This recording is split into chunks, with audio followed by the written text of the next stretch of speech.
제2장 가정을 중심한 사랑의 법도. 가정을 중심한 사랑의 법도. 1. 가정을 중심한 하나님의 사랑의 법도. 이 땅 위에 역사가 벌어진 이후에 어느 누가 부모를 중심 삼은 참다운 사랑, 부부를 중심 삼은 참다운 사랑, 형제를 중심 삼은 참다운 사랑을 해 보았습니까?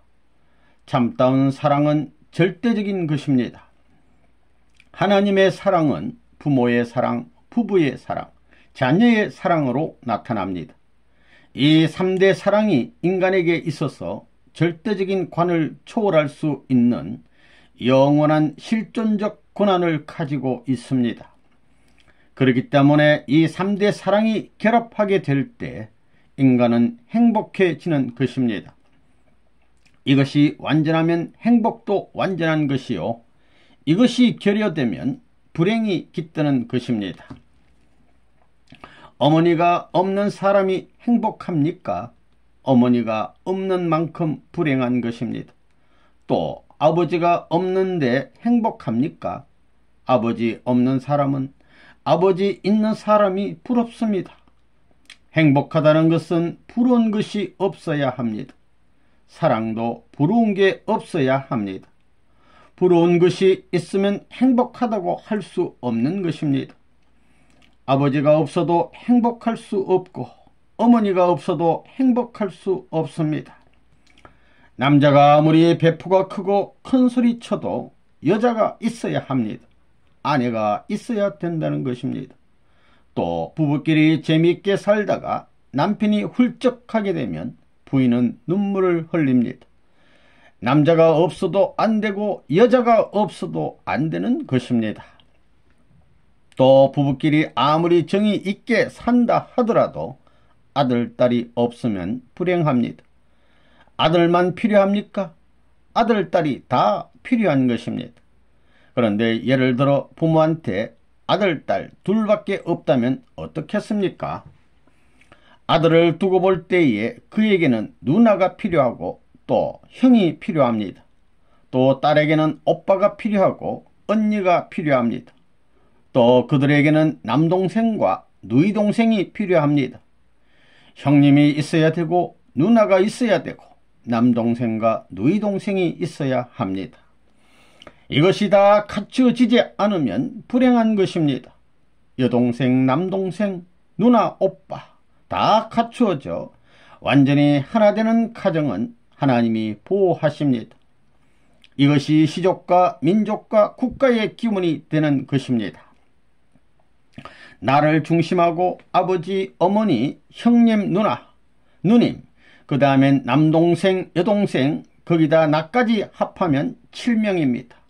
그래서 7수가 완성수라는 것입니다. 여기서 완성이란 사랑을 두고 말한다는 것을 알아야 합니다. 어찌하여 7수가 완성수냐? 무엇 때문에 기독교에서 말하는 천지 창조가 7수를 중심 삼고 완성되었느냐? 그러한 내용이 있기 때문입니다. 3수는 하늘수요, 4수는 땅수라고 했습니다.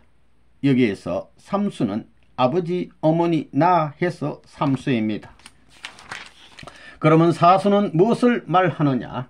형제, 자매들을 합한 것이 4수입니다. 7수가 완성수라는 걸 알아야 합니다. 성부, 성자, 성신은 하나님을 중심 삼은 아담과 헤와를 말하는 것입니다. 성부는 상하, 즉 종적인 인연을 말하는 것이요, 부모의 사랑은 하늘 땅을 대신한 것입니다. 여러분들을 중심으로 볼 때 형과 누나는 동서를 말하고 남동생과 여동생은 남북을 말하는 것이니 그것이 완성되면 입체가 되는 것입니다. 이것이 사랑의 법도입니다. 그렇기 때문에 과학의 모든 법칙도 수리에 입각한 공식 법도에 적용되지 않는 것이 없는 것입니다. 하나님의 사랑의 법도에서 고난된 창조 원리적인 개념이 나오는 것입니다. 이러한 사랑의 법도가 자리를 잡게 될 때에 평화의 기원은 이루어지는 것입니다. 2. 가정에 3대가 공존해야 하는 이유. 할아버지, 할머니, 시어머니, 시아버지, 시누이, 손자까지 같이 살자는 겁니다. 사는 데는 센터를 중심 삼고 소생, 장성, 완성 3대가 정착하는 것입니다. 아버지, 어머니만 사랑하지 말고 할아버지를 사랑할 줄 알아야 하나님을 사랑한다는 겁니다. 아버지, 어머니 위에 할아버지를 놓고 사랑할 줄 알아야 하나님을 사랑하는 겁니다. 그러면 왜 남편이 없으면 안 되느냐? 왜 부모가 없으면 안 되느냐? 왜 아들, 딸이 없으면 안 되느냐? 그것들이 있어야 하나님을 모실 수 있기 때문입니다. 부모가 있어야 되고 아들, 딸이 있어야 된다는 것은 원칙입니다. 부모가 필요하고 그 다음엔 부부가 필요하고 아기가 필요합니다. 그걸 왜 필요로 하느냐? 하나님과 관계를 맺기 위해서는 부모가 필요하고 남편이 필요하고 자식이 필요하다는 논리가 성립되는 겁니다. 왜 부모가 필요하고 남편이 필요하고 자식이 필요한지 확실히 알아야 합니다. 이것을 모르면 안 됩니다. 내가 아래에도 가야 되고 센터에도 가야 되고 위에도 가야 되고 옆으로도 가야 되고 사방으로 가야 합니다. 아무리 손자라 하더라도 사랑을 가지고 할아버지를 좋아하게 되면 아이고 좋아라 좋아라 한다는 것입니다. 그래서 우리 통일교회는 본연의 세계를 만들기 위해 본연의 사랑을 중심 삼고 이런 가정 편성을 표준하는 일을 해왔습니다. 종교 세계를 통해서 이런 내용을 비로소 교육했다는 사실은 놀라운 것입니다. 남편이 죽으면 아내가 왜 우느냐? 아들, 딸이 없으면 왜 우느냐? 섭섭해서 우는 것이 아닙니다. 우주의 근본 원칙은 동서사방을 전부 다 갖추어야 되기 때문입니다. 즉 우주 존재의 힘은 상대 이상을 옹호하는 힘으로 되어 있다는 것입니다. 그렇기 때문에 전부 다 주고받습니다. 남북이 주고받고 북극과 남극이 주고받는 것과 마찬가지로 별과 별이 주고받는 것입니다. 상대가 없어서는 존재하지 못합니다. 완전히 하나된 이상적인 존재는, 즉 완전히 주고받는 존재는 이 우주가 옹호한다는 것입니다. 영원히 유지할 수 있게끔 그것을 옹호하는 천운이 감도는 것이 원칙이라는 것입니다. 전부 다 그것을 협조하는 것입니다. 아들, 딸이 없어도 안 됩니다. 오늘날 서구에서는 아들, 딸이 필요 없다는 주의로 나가고 있지만 정말 필요 없는지 두고 보십시오. 연계가 보라는 것입니다. 내가 서 있는 데에는 반드시 위가 있고 아래가 있는 것입니다. 삼수를 통해야 되는 것입니다. 3단계를 거쳐야 된다는 것입니다. 그렇기 때문에 모든 것이 다 3단계로 되어 있습니다. 부모를 모셔야 되고 부부가 있어야 되고 자녀가 있어야 된다는 것입니다. 자녀가 없어가지고는 천리 원칙에 맞지 않는다는 것입니다. 이것을 딱 갈라놓으면 남성 3단계, 여성 3단계인데 이것을 합해가지고 통일적인 삼수의 형태를 갖추어 이상세계가 벌어지는 것입니다. 즉 할아버지, 할머니가 있고 아버지, 어머니가 있고 자기가 있어야 이상적이라는 것입니다. 통일교의 가정윤리는 바로 여기서부터 시작되는 것입니다. 3. 부모는 곧 사랑의 기원. 고아는 부모와 인연을 맺을 수 없습니다. 사람은 누구나 사랑을 받고 싶어 합니다. 그 사랑의 이상형은 부모입니다. 그런 부모의 사랑을 받고 싶어도 받지 못하고 또 부모에 대해 사랑하고 싶어도 할 수 없는 사람은 불행한 사람이라 할 수 있습니다. 아무리 고아보다도 백배, 천배 못난 사람이라 하더라도 부모를 모시고 효도하며 살 수 있는 사람은 고아들에게 뽐낼 수 있는 것입니다. 너 어머니 아버지 있니? 없지? 얼굴이 잘생겼으면 뭐래? 부모도 없으면서 하고 어스대는 거라고요. 또 나는 못나고 병신이 됐지만 넌 어머니도 없고 아버지도 없지 않니? 이럴 수 있다는 것입니다. 부모가 대간절 뭐냐?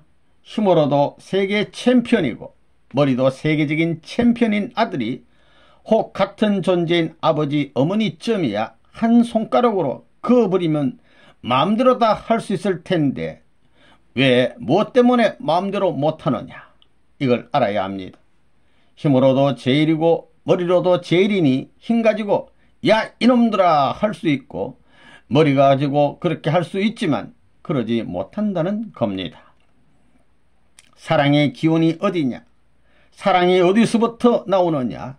자기에게서 붙으냐? 아닙니다. 그건 부모로부터 나옵니다. 사랑의 기원은 자기가 아니고 부모이기 때문입니다. 원인을 몰라보는 결과는 있을 수 없는 것입니다.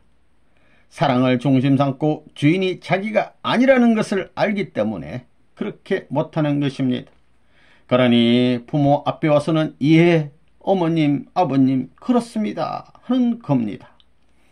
부모가 너가 아무리 이름이 높고 힘이 세다 하더라도 어머니, 아버지 앞에서는 해야 할 도리에 어긋나는 것은 안 된다 하면 예, 어머님, 아버님 그렇습니다 하는 것입니다. 왜냐? 사랑이 있기 때문입니다. 부모는 주체요, 자식은 대상이기 때문입니다. 주체는 대상을 위하고 대상은 주체를 따라야 하는 것이 천리 원칙입니다. 이것을 파탄시키는 날에는 그 집안은 몽땅 무과천 결과로 떨어진다는 것입니다. 천리 원칙이라는 것은 아무리 무식한 인간이라 해도 천성을 따라 태어났기 때문에 아는 것입니다. 그러므로 아무리 외적으로 힘이 센 챔피언이라 하더라도 부모 앞에서는 머리를 숙여야 하는 것입니다. 인간 세상은 힘의 싸움이 계속되고 있고 지식의 싸움이 계속되고 있습니다. 아직 사랑의 싸움을 할 수 있는 때가 안 됐다는 것입니다. 그래서 종교 지도자들은 말세가 되면 자기 때가 온다고 하는 것입니다. 그 말세가 되면 주먹의 힘이나 지식의 힘은 다 지나가고 사랑의 힘만 남는 것입니다. 그런 최후의 세계적인 패권시대, 그때가 바로 끝날이 되는 것입니다. 힘센 형님이 집에 들어와서 대장 노릇 할 수 있느냐? 할 수 없습니다. 아무리 힘센 형님도 집에 들어와서는 대장 노릇을 하지 못합니다. 링에서는 세계적인 챔피언이 될 수 있어도 집에 들어와서는 대장이 못 되는 것입니다. 또 박사학위를 몇백 개 가진 형님이라도 집에 들어와서 대장 노릇을 할 수 있느냐? 할 수 없습니다. 왜 없느냐? 부모가 계시기 때문입니다. 4. 형제 자매가 필요한 이유. 형제가 왜 있느냐? 형제가 왜 필요하냐 하면 남자는 계집의 동생이나 누나를 보면서 우리 엄마가 그렇게 자랐구나 하는 걸 알게 되고, 또 여자는 오빠나 남동생의 짓궂은 모습을 보면서 아버지가 자란 과정을 알 수 있기 때문입니다. 그게 형제애라는 것입니다. 그러니 형제를 사랑해야 합니다.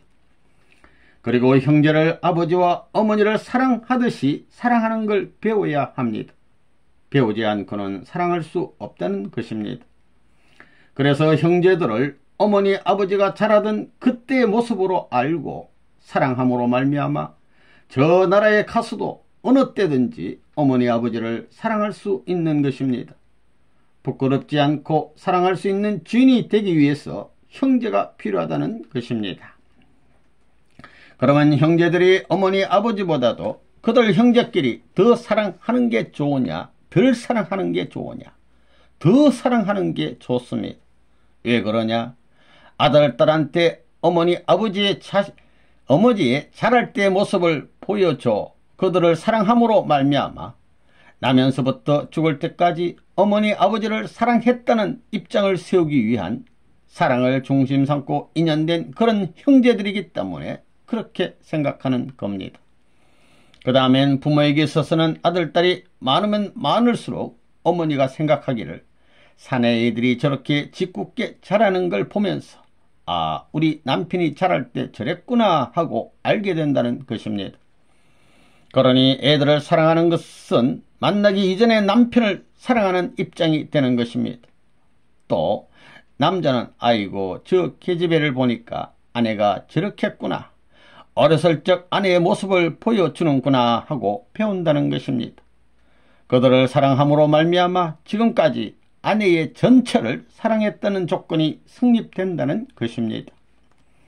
어머니 아버지가 아이고 남자 아기만 사랑하고 여자 아기는 사랑하지 마 그러지 않습니다. 어머니 아버지가 아들 딸 사랑하는 것은 마찬가지입니다. 차등 없이 사랑한다는 겁니다. 그러니까 전부 다 이렇게 형제를 두는 것은 가정의 아름다운 사랑의 원화 둥근 구형을 이루기 위해서입니다. 어머니 아버지는 형제들을 똑같이 대해주는 것을 좋아합니다. 모든 부모가 다 그렇습니다. 그러니 형제를 미워하는 것은 어머니를 미워하는 것보다 더 큰 죄입니다. 이것이 가정교육에 있어서 제1조입니다. 지금까지 여러분들 형제끼리 싸움하고 삥 해서 나왔으면 가서 잔치라도 해 흐뭇하게 해주고 용서해 달라고 하면서 우리 어머니 아버지 사랑하듯이 사랑하자고 그래야 합니다. 형제가 어머니 아버지 대신이니까 남아진 어머니 아버지를 모시겠다고 형제가 못 살면 내가 도와주고 어머니를 위해 주던 것 같이 위해 준다면 그것보다 아름다운 것이 없다는 것입니다. 거기서부터 천국이 시작되는 겁니다. 5. 할아버지는 집안에서 하나님 위치. 오늘날 미국 제도는 전부 다 젊은 사람들의 천국이지 할아버지 할머니 천국이 아닙니다. 어린애들의 천국이 아니요 할아버지 할머니의 천국이 아니요 젊은 청년 남녀들의 천국이기 때문에 전부 다 망하는 지옥 구덩이를 파고 있다는 것입니다. 그것은 본연의 형태에 맞지 않기 때문입니다. 미국 가정에서는 할아버지가 아들네 집에 갈 때 전화를 하고 갑니다. 사람이라면 어떤 것을 좋아하겠느냐? 여러분들은 어떤 것을 좋아하겠습니까? 아름다운 며느리가 백발이 성성한 할머니 할아버지에게 사랑스러운 마음을 가지고 사랑하는 남편보다 더 좋은 것을 사주려고 하면 그게 얼마나 아름답고 얼마나 사랑스럽겠느냐는 것입니다. 예쁜 며느리가 할아버지 할머니가 쭈글쭈글한데도 불구하고 자기 사랑하는 남편에게 사다주는 것 이상의 기쁨으로 사다주는 그 장면이 얼마나 멋지겠느냐는 것입니다. 그러면 할아버지 할머니는 감추어둔 모든 것을 사랑에 관한 모든 것을 전부 다 준다는 것입니다. 세상에서 가장 나이를 많이 먹은 할아버지가 누구냐? 하나님입니다. 그러니까 그 할아버지를 위하는 사랑을 자기 할아버지한테 배우는 것입니다. 이런 전통을 배워 하나님 할아버지의 모든 비밀 창고에 있는 사랑의 보물을 내가 받을 수 있는 것입니다. 얼마나 멋지냐는 것입니다. 세상에서 제일 경험 많고 경력이 많은 하나님이 누구냐 하면 할아버지 할머니입니다.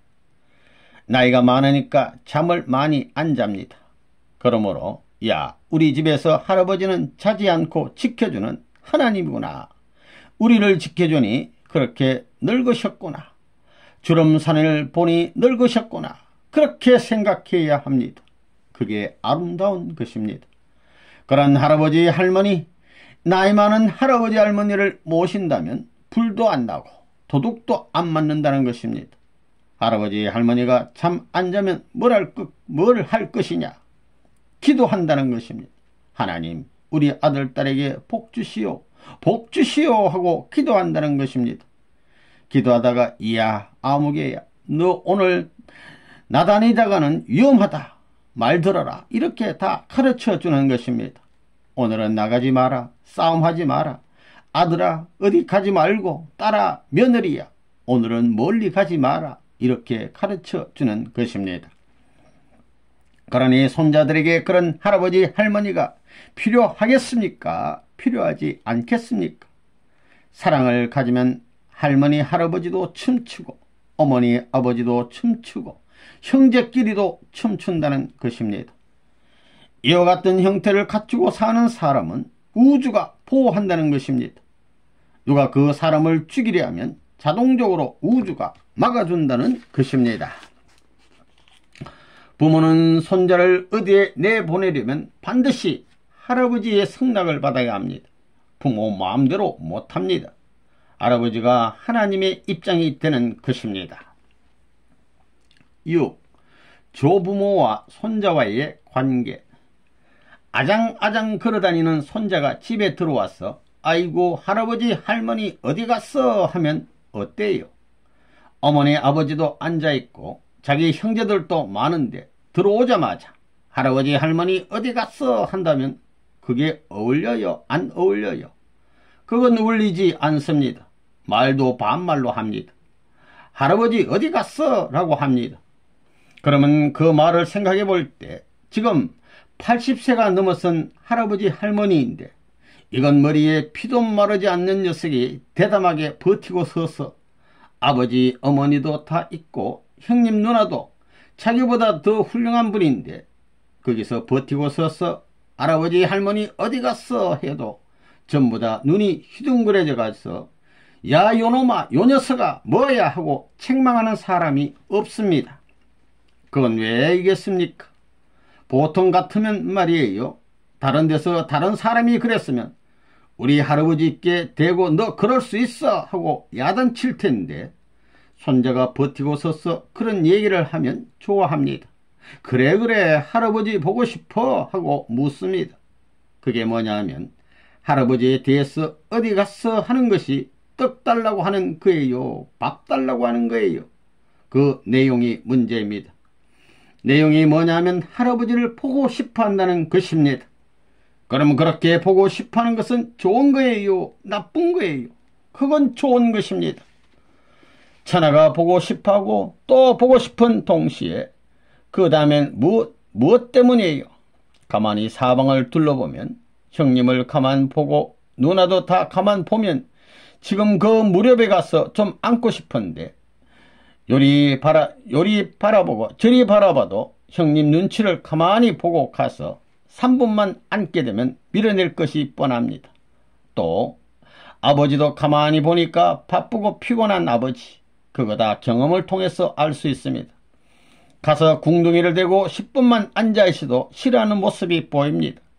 그렇게 감각이 빨라지게 되는 것입니다. 그러나 할아버지를 가만 보면 할아버지같이 나이 많은 사람들은 무릎에 앉으면 1시간을 앉아도 가만히 있고 2시간을 있어도 가만히 있는 겁니다. 그렇게 앉더라도 집안 식구들 가운데서 제일 자기를 많이 품어주는 겁니다. 품어주고 요 녀석 코가 어떻고 요 녀석 귀가 어떻고 하면서 만져주는 것이 싫지 않습니다.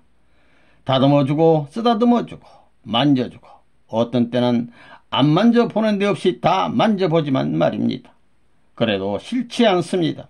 그게 얼마나 근사해요. 얼마나 멋지냐 말입니다. 그 나무 종대 꼭대기가 뿌리와 하나 되겠다는 그 말과 통하는 겁니다. 그러면 종대 뿌리하고 종대 순하고 좋아하게 된다면 어떤 일이 벌어지느냐? 그게 달린 모든 뿌리와 모든 가지는 좋아하지 아니려 해도 좋아하지 않을 수 없게 되는 것입니다. 그걸 생각해 봐야 합니다. 종대 순하고 종대 뿌리하고 좋아하게 되면 그것은 뭐냐 하면 모든 전체를 품을 수 있는 인연이라는 겁니다. 이렇게 볼 때 뿌리 중에서 종대 뿌리가 집안에서 누구라고요? 손자, 장손이다 그겁니다. 그렇기 때문에 할아버지는 언제나 눈을 뜨고 장손을 올려다보고 내려다본다 이겁니다. 이걸 알아야 됩니다. 7. 가화만사성의 참된 의미. 우리 동양 교훈 가운데에서 가화만사성이라는 말이 있는데 그건 참 좋은 말입니다. 집이라 하게 되면 거기는 물론 사람이 중심이 되어 있습니다. 할아버지, 할머니, 부모, 자식 이렇게 있는데 그것만이 아닙니다. 집 자체는 만물을 축소시켜 놓은 것입니다. 여기에 다 모여 있는 것입니다. 그렇게 생각할 때 내 집 하면 보통 거기는 어머니, 아버지가 있는 곳이고 처자가 있는 곳이다 라고 생각하는 것입니다. 그러나 내 집 하면 그것만이 아니라는 것입니다. 할아버지 할머니가 계시고 그 밖에도 집이 있고 뜰이 있고 모든 것을 축소시킨 것 가운데 환경이 잘 어울려 있습니다. 그래야 기분이 좋다는 겁니다. 어울리지 않는 환경에 우리 할아버지 할머니가 계시면 기분도 좋지 않다는 것입니다. 할머니 할아버지가 서로 마주보면서 웃는 모습은 젊은 부부가 좋아서 꽥꽥꽥하고 헤헤헤 하며 웃는 모습과 비교할 수 없습니다. 허허허 하며 주름살 잡힌 할아버지 할머니가 웃는 웃음은 멋지다는 것입니다. 몰라서 그렇지 전부 다 화합하는, 서로가 상응하는 입장에서 웃는 그 할아버지 할머니의 웃음이 있음으로 말미암아 모든 것이 하동한다는 것입니다. 할아버지 웃음은 깊은 웃음으로 허허허 하는 그런 것입니다. 손짓을 해도 동작은 굼뜨지만 넓고 높고 깊고 크게 한다는 것입니다. 모든 것이 상중하의 3단계로 연결되어서 모든 조화가 벌어져야 합니다. 그렇기 때문에 조화라는 것은 일선상의 두 점에서는 이루어지지 않습니다. 두 점을 통과하는 것을 선이라고 하는데 두 점만으로는 조화의 미가 없다는 것입니다. 직선인데 조화는 무슨 조화가 있겠어요? 까불어지고 꼬부라지고 이래야 조화가 벌어지는 것입니다. 그렇기 때문에 3점 이상을 거치는 여기에 조화가 벌어지는 것입니다. 그래서 할아버지가 있는가 하면 중간에 아버지가 있고 그 다음에는 그 아래가 있습니다. 대개 우리 가정을 두고 4대로 잡는 것입니다. 할아버지, 할머니, 어머니, 아버지, 그 다음엔 자기 부부, 그 다음엔 아들, 딸이 있습니다. 청청시야라는 말이 있잖아요. 청청시야가 몇 층이 되느냐. 암만 하더라도 물론 4대, 5대까지 사는 집안이 가끔 있을 수 있지만 보통은 4대예요. 4대. 할아버지, 아버지, 그 다음에는 우리 아들, 딸 이렇게 돼 있는 것입니다. 이렇게 보면 우리 통일교의 원리는 3단계요. 3단계. 소생, 장성, 완성. 그래서 화하는 집안, 가화만산성이라 했는데 가하면 왜 만사성이냐? 가하면 모든 것이 이루어진다고 했는데 그거 왜 그랬을까요? 말하기 좋아서? 시적으로 얽고 싶어서 그런 게 아닙니다. 아니라는 겁니다. 가화, 이것은 할아버지 할머니를 중심한 4대가 위로 아래로 동서남북으로 전후 좌우 상하로 화합해 가지고 웃음꽃이 피게 되는 것을 말하는 것입니다.